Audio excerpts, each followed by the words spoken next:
Et on rappelle que la France élit ce week-end son président. Le vote est prévu pour demain en métropole, mais les Français de l'étranger votent aujourd'hui. Nous évoquons cette présidentielle avec l'éditorialiste Mustapha Tossa. Bonjour.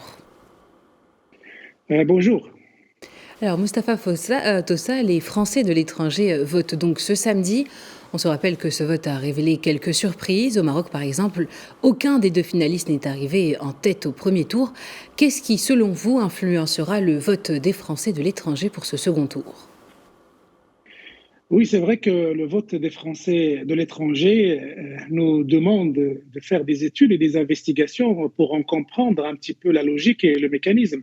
Et il faut rappeler que ce vote, dans beaucoup de pays, les extrêmes sont arrivés en tête. Jean-Luc Mélenchon au Maroc, Éric Zemmour en Israël, Marine Le Pen a réalisé de très jolis scores dans ces pays-là.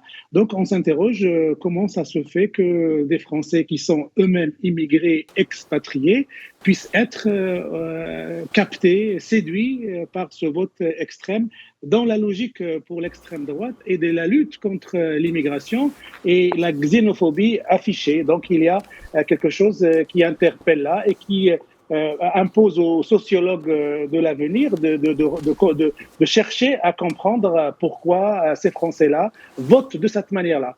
Alors effectivement, ni Emmanuel Macron ni Marine Le Pen ne sont venus en tête, mais je crois que ces Français de l'étranger vont participer d'une manière ou d'une autre, soit à un mouvement du tout sauf Macron qui va avoir lieu dimanche, soit participer volontairement ou involontairement au barrage républicain demandé, exigé par Emmanuel Macron pour empêcher l'extrême droite d'accéder à l'Élysée. Donc on est là entre cette croisée des chemins pour ces Français d'étrangers. Alors, en parallèle, Marine Le Pen espère devenir la première femme à l'Élysée. La candidate du Rassemblement national a mené ces dernières années un travail considérable pour se défaire de l'image d'extrême droite. Alors, en cas de victoire, qu'est-ce qui pourrait changer au niveau de la politique extérieure de la France, notamment à destination de l'Afrique ? Alors, autant si Emmanuel Macron réussit à avoir un second mandat, on sait à peu près les grandes lignes de sa politique et de sa diplomatie. Il a eu à plusieurs reprises l'occasion, notamment récemment dans le forum Union africaine, Union européenne, d'étaler sa vision de l'Afrique, sa vision des rapports de la France et de l'Europe avec l'Afrique.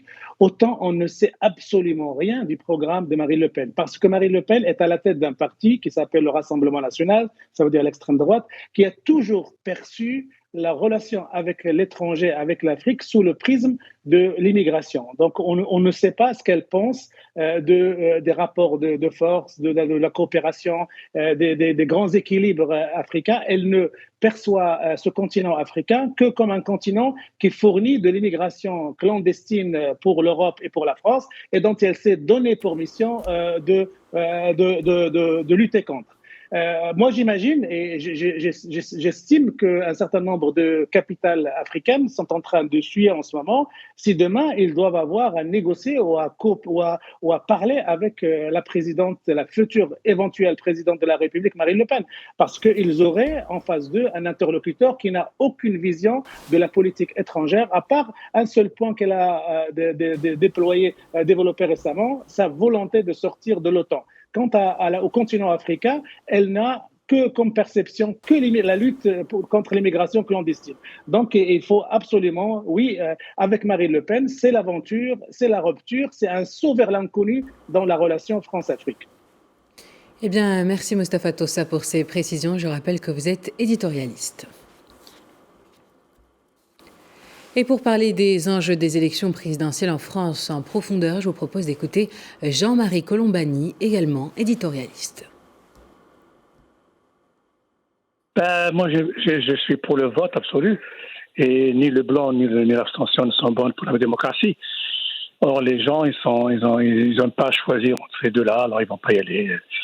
Parce qu'il il y a eu beaucoup de déceptions chez Macron. Mais je pense pas que ceux qui vont voter Le Pen attendent grand-chose d'elle, parce que il y a une telle incompétence, il y a une telle, des clivages assez importants quand même. Et pour parler également des enjeux de l'élection présidentielle en France, je vous propose d'écouter l'écrivain Tahar Benjeloun pour l'instant. Moi, je suis pour le vote absolu. Et ni le blanc ni l'abstention ne sont bonnes pour la démocratie. Or, les gens, ils ont pas à choisir entre ces deux-là, alors ils vont pas y aller.